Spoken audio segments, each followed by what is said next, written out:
Hi friends, welcome back to my channel. ఈ స్టోరీకి writer SNMR Sridhar గారండి. శ్రీధర్ గారి అన్ని స్టోరీస్ కి కాపీరైట్స్ వర్తిస్తాయి. ఆయన పర్మిషన్ లేకుండా యూట్యూబ్ లోనే కాదు మరే ఇతర సోషల్ మీడియా నెట్వర్క్ లో కూడా ఆయన స్టోరీస్ ని అప్లోడ్ చేయడానికి వీల్లేదు. దయచేసి అలా చేయకండి ఫ్రెండ్స్. అలా చేస్తే లీగల్ గా చాలా ప్రాబ్లమ్స్ ఫేస్ చేయాల్సి వస్తుంది. అలానే ఈ స్టోరీస్ చదువుతున్న వాళ్ళైనా వింటున్న వాళ్ళైనా మీరు మరే ఛానల్లోనైనా శ్రీధర్ గారి స్టోరీస్ ని చూసినట్లయితే వెంటనే నాకు కామెంట్ బాక్స్ లో మెసేజ్ చేయండి. ఇది పూర్తిగా రైటర్ శ్రీధర్ గారి ఛానల్ అండి. కేవలం ఆయన స్టోరీస్ మాత్రమే ఇందులో ఉంటాయి. కొంతమంది పేర్లు మార్చి వేరే ఛానల్స్ లో ఆయన స్టోరీస్ ని అప్లోడ్ చేస్తున్నారు. మీరు అలా చూసినట్లయితే నాకు మెసేజ్ చేయండి. ఇక లేట్ చేయకుండా వీడియోలోకి వెళ్ళిపోదాం ఫ్రెండ్స్. ఎస్ఎన్ఎంఆర్ శ్రీధర్ గారు రాసినటువంటి మనోభిరాముడు 90వ భాగం.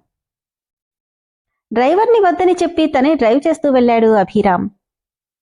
ఇంతకీ ఈసారి కొని తెచ్చారా లేదంటే ఉన్న వాటిలో ఒకటి తీసిచ్చారా అని అడిగింది మను. నీకేమనిపిస్తుంది? ఏమో, అదర్థం కాకే కదా అడిగింది. ఆమె వైపు ఒకసారి చూసి నవ్వి చూపు తిప్పుకున్నాడు. ఆ నవ్వుకి అర్థమేంటో. నీ థింకింగ్ కరెక్టే, దాన్ని కబోర్డ్ నుండే తీసిచ్చాను. కాదు, ఇది అబద్ధం. మరి నిజమేంటో? ఏముంది, పార్టీకి నా కోసం ఆఫీస్ నుండి వస్తున్నప్పుడే తీసుకొచ్చారు. ఇస్తే మళ్ళీ ప్రేమ ప్రేమ అంటూ విసిగిస్తానని ఇవ్వలేదు. నాకేం తీసుకురాలేదని బాధగా అడిగేసరికి దాన్ని బెడ్ మీద పెట్టి వెళ్లారు, అంతేనా అనగానే తన వైపే రెప్పకొట్టక చూస్తున్నాడు అభి. కళ్ళు పైకెగరేసి అంతే కదా? కాదు, అక్కడుందే ఇచ్చాను అంటే నవ్వి ఊరుకుంది. ఏంటి సైలెంట్ అయ్యావు? నిజమెట్టు ఒప్పుకోరు కదా, అందుకే సైలెంట్ అయ్యా. ఇంతలో దిగాల్సిన ప్లేస్ రావడంతో కార్ పార్క్ చేసి ఇద్దరూ లోపలికెళ్లారు. హలో అభి. హలో మిస్టర్ అమిత్ అంటూ షేక్ హ్యాండ్ ఇచ్చి షీఈ్ మై వైఫ్ మనస్విని అంటూ పరిచయం చేస్తే నవ్వుతూ నమస్కరించింది. మను, వీడు నేను అబ్రాడ్లో ఫ్రెండ్స్, తర్వాత బిజినెస్లో పార్ట్నర్స్ అయ్యాం. నమస్తే భాబీ. సారీ, నేను అబ్రాడ్లో ఉండి మీ పెళ్లికి రాలేకపోయానంటే నవ్వి ఊరుకుంది మను. రామ్ ఏడి Abhi? He has some work.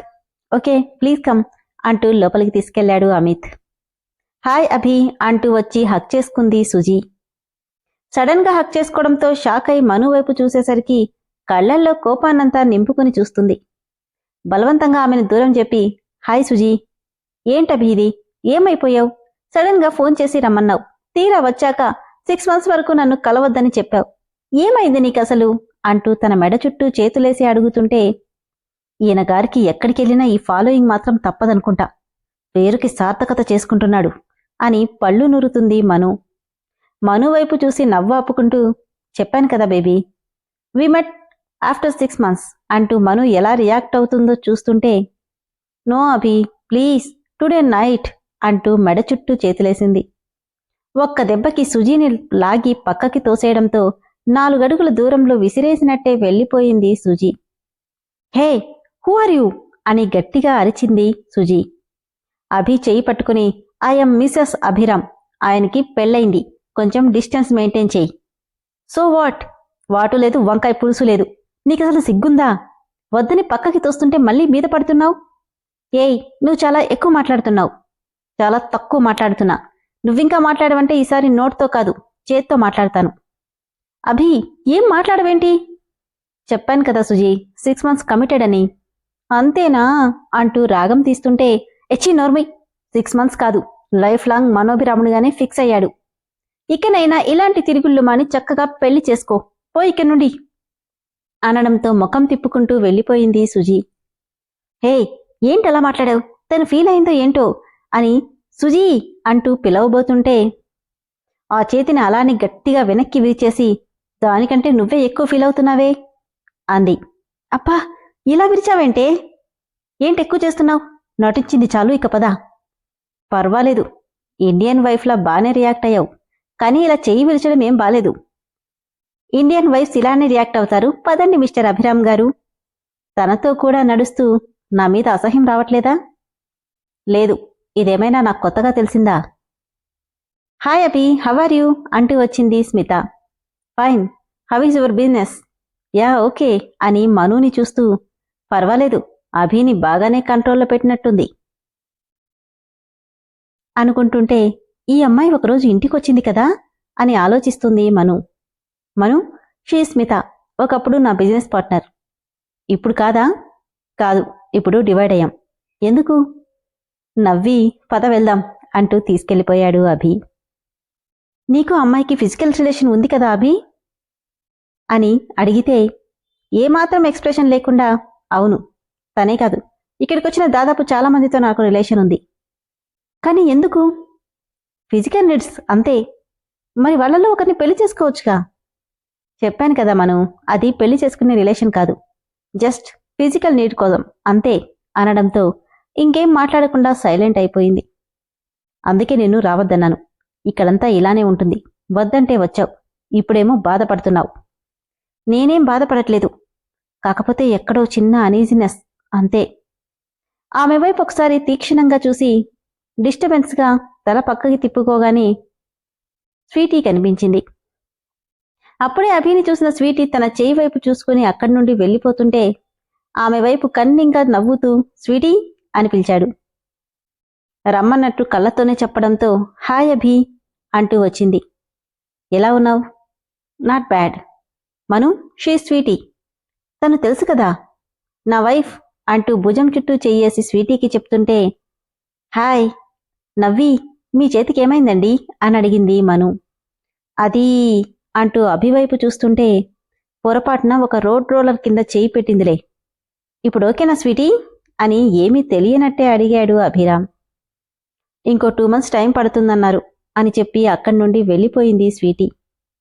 తన వైపు చూసి సర్కాస్టింగ్గా నవ్వుతుంటే నిజం చెప్పు, తన చెయ్యిలా అవడానికి నువ్వే రీజనా? Good guessing. కానీ ఎందుకు?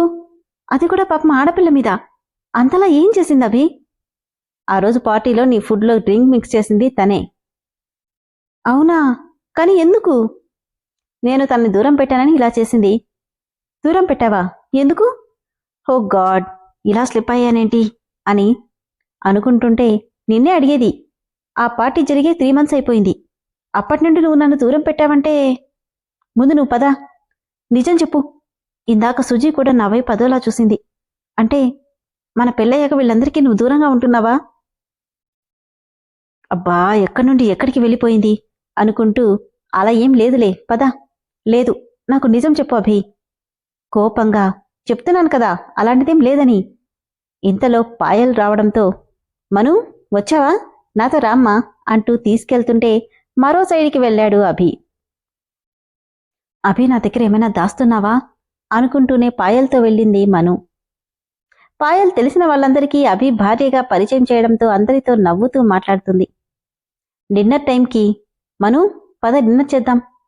సరే ఆంటీ అంటూ తను కూడా వెళ్తుంటే అభి పిలవడంతో మళ్ళీ వస్తానంటూ వెళ్ళింది.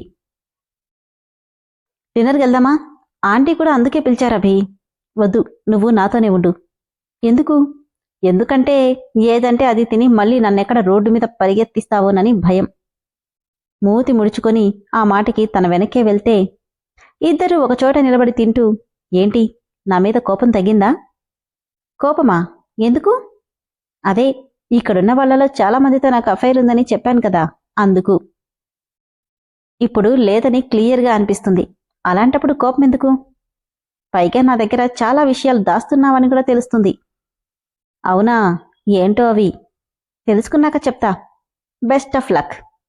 Thank you my dear husband అనడంతో ఇద్దరూ నవ్వేసి మాట్లాడుకుంటూ భోంచేస్తుంటే ఇదే టైంకి ప్రద్యుమ్నపురంలో హలో అన్నయ్య అంటూ ప్రమోద్కి కాల్ చేసింది రాధ. ఏంటి రాధా, ఈ టైంలో కాల్ చేశావు? ఏం లేదు, నిద్రపోయావా? లేదురా, చెప్పు, ఎలా ఉన్నావు? బానే ఉన్నాను, కానీ అత్తయ్య వాళ్ళ గురించి ఏమైనా తెలిసిందా? ఇంకా లేదురా, టైం పడుతుంది. అలాగా రాధా, ఒకవేళ వాళ్ళు కలిసే పరిస్థితులు ఎలా ఉన్నా నువ్వు వాటిని యాక్సెప్ట్ చేయాలి. అంటే కృష్ణ ఇంతకు ముందులా ఉండొచ్చు, ఉండకపోవచ్చు. పైగా వాడికి చిన్నప్పటి నుండి కోపం ఎక్కువ. అన్నయ్య, కృష్ణ ఎలాగున్నా నా కృష్ణ కదా, నేనెలా యాక్సెప్ట్ చేయకుండా ఉంటాను? ఒకవేళ నాకు నచ్చినట్టుగా లేకపోతే నచ్చినట్టు మార్చుకుంటాను. కాని రాధా, నాకెందుకో అతి తొందరలో నా కృష్ణని కలవబోతున్నాననిపిస్తుంది. అది కాదు రాధా. ఇంతలో కౌసల్య పిలవడంతో తర్వాత మాట్లాడతానని చెప్పి పెట్టేసింది రాధ. బయటికెళ్లబోతూ వీళ్ల మాటల్ని విన్న వాసుదేవ శర్మ భారంగా నిట్టూరుస్తూ పరిస్థితులు తారుమారైతే నా కూతురి పరిస్థితి ఏంటో అర్థం కావట్లేదు అనుకుంటుండగానే భోంచేస్తున్న అభికి ఘాటుగా పొరబోయి దగ్గొస్తూ ఉక్కిరిబిక్కిరైపోయాడు. పక్కనే ఉన్న మను తల మీద తడుతూ వాటర్ తాగిస్తుంటే కాసేపటికి స్థిమితపడ్డాడు. కావలసిన వాళ్ళెవరో నిన్ను బాగా తలుచుకుంటున్నారు. ఒక కన్ను పైకెత్తి, కావలసిన వాళ్ళా? హా, ద గ్రేట్ అభిరామకృష్ణ గారు పేరుకు తగ్గట్టే శ్రీకృష్ణుడి జాతకుడు కదా. దాదాపు సగం మంది ఇక్కడే తేలారు. ఇంకా ఎక్కడ ఏ రాత ఎదురుచూపులు చూస్తుందో అని ఏదో క్యాజువల్గా అన్నా తనకి తెలియకుండానే రాత పేరు గుర్తు చేసిందేంటి? నేనన్నది నిజమే కదా అని నవ్వుతుంటే, నిజంగానే రాధ నా కోసం ఎదురుచూస్తుందా? నా రాధ 5 ఏళ్ల వయసులో నా కోసం ఏం చేయడానికైనా సిద్ధపడింది. ఇప్పుడెలా ఉన్నావు రాధా అనుకుంటుంటే, హలో శ్రీవారు, కొంపదీసి నిజంగానే రాధాలోకంలో విహరిస్తున్నారా? నవ్వి, అలాంటిదేం లేదులే. అయితే మీ అమ్మగారు తలుచుకుంటున్నారేమో అనగానే తింటున్న ముద్దని ప్లేట్లోనే వదిలేశాడు అభి. ఏమైంది? ఇంకోసారి నీ నోట్లో నుండి ఆ పేరు వినిపించిందంటే నువ్వు 6 నెలల తర్వాత కాదు, ఇప్పుడే నా జీవితం నుండి వెళ్ళిపోతావు. అది కాదండి, షడప్ అని గట్టిగా అరవడంతో ఉలిక్కిపడి సారీ అని తలదించుకుంది. ప్లేట్ పక్కన పడేసి హ్యాండ్ వాష్కి వెళ్ళిపోయాడు అభి. ఈయన అమ్మ పేరు ఎత్తడానికే ఇష్టపడట్లేదు. ఇక ఆ ఊరికి వెళ్దామంటే ఒప్పుకుంటాడా? నా మొహం ఏం చూస్తావు గాని వెళ్ళి హ్యాండ్ వాష్ చేసుకో, బయలుదేరదాం. ఇంత కోపమేంటో ఈ మనిషికి అనుకుంటూ వెళ్తే హ్యాండ్ వాష్ చేసుకుని బయటికి రాబోతుంటే తను ఎప్పుడు ఒంటరిగా దొరుకుతుందా అని ఎదురు చూస్తున్న రామ్ ఒక్కసారిగా ఆమె చెయ్యి పట్టుకుని పక్కకి లాగేశాడు. ఎవరో లాగారనుకుని గట్టిగా అరవబోతుంటే ఆమె నోరు నొక్కేశాడు రామ్. రామ్, నువ్వా అనుకుంటూ తన చేతిని విసిరి కొట్టి, మీ అన్నయ్య పక్కనే ఉన్నాడు, మర్చిపోయినట్టున్నావు. ఉంటే నాకేంటి? నాకేమైనా భయమా? ఏంటి అందంగా రెడీ అయి నీ మొగుడికి ముచ్చమటలు పట్టిస్తున్నావు? భర్త కంటికి భార్య ఎప్పుడూ అందంగానే కనిపిస్తుంది. దానికోసం ప్రత్యేకంగా రెడీ అవ్వాల్సిన అవసరం లేదు. తెలుసుకున్నాను కానీ నీ అందం ఈరోజు నన్ను కూడా పిచ్చివాణ్ణి చేస్తుంది మను అంటే. ఛీ, నోర్ముయ్. నిజం మను, నేను మొదటి నుండి ఫ్లాట్ అయిందే నీ అందానికి. ఇప్పుడే మీ అన్నయ్యని పిలిచి నువ్విక్కడికి ఎందుకొచ్చావో నీ బండారమంతా బయట పెడతానంటూ వెళ్తుంటే, వెళ్ళు, నేను కూడా ఈ రోజుతో ఈ గేమ్కి చెక్ పెట్టాలనుకుంటున్నాను అనగానే, ఏంటి అంటూ వెనక్కి తిరిగింది. అర్థం కాలేదా? ఒక్కసారి ఇవి చూడు అంటూ మొబైల్లో ఒకప్పటి వాళ్ళిద్దరి ఫోటోలు చూపించాడు. షాక్తో చూస్తుండిపోయింది మను. ఇప్పుడు ఈ ఫొటోస్ మా అన్నయ్యకి చూపించానంటే ఆల్రెడీ మా పెద్దమ్మ చేసిన పనికి పీకల దాకా ఆడవాళ్ళంటే కసిని పెంచుకున్నాడు. ఇప్పుడు నువ్వు పెళ్లికి ముందే నన్ను ప్రేమించిన సెకండ్ హ్యాండ్ అని తెలిసిందనుకో, 6 నెలలు కాదు, ఇప్పుడే నిన్ను మెడపట్టి గెంటుతాడు. దీనికి తోడు నువ్వింకా నాతో రిలేషన్ మెయింటైన్ చేస్తున్నావని చెప్పాననుకో, ఇక నీ సంగతి అని కన్నింగా నవ్వుతుంటే, ఎందుకిలా రేం చేస్తున్నావు రామ్, ప్లీజ్ నన్నొదిలేయ్ అంటుండగానే, మను అంటూ లోపలికొచ్చాడు అభిరామ్. విన్నారు కదా ఫ్రెండ్స్, దాదాపు అభిరామ్ మను దగ్గర చాలా విషయాలు హైడ్ చేస్తున్నాడు. మను తెలుసుకున్నంత వరకు తను ఏ అమ్మాయితోనూ రిలేషన్ని ప్రజెంట్ అయితే మెయింటైన్ చేయట్లేదు. అది నిజమో కాదో ముందు ముందు ఎపిసోడ్స్లో తెలుసుకుందాం. ఇప్పుడైతే వీళ్ళిద్దరూ ఒక దగ్గర ఉండగా అభిరామ్ వచ్చాడు. మరి వీళ్ళిద్దరినీ చూశాడా లేదా అనేది తదుపరి ఎపిసోడ్లో తెలుసుకుందాం. అలానే ఫ్రెండ్స్, ఈ స్టోరీ మెంబర్షిప్లో ఉంది. స్టోరీ కనుక మీకు నచ్చినట్లయితే దయచేసి వెంటనే మెంబర్షిప్లో జాయిన్ అవ్వండి. నాకు కూడా కాస్త హెల్ప్ చేసిన వాళ్ళు అవుతారు. Thank you.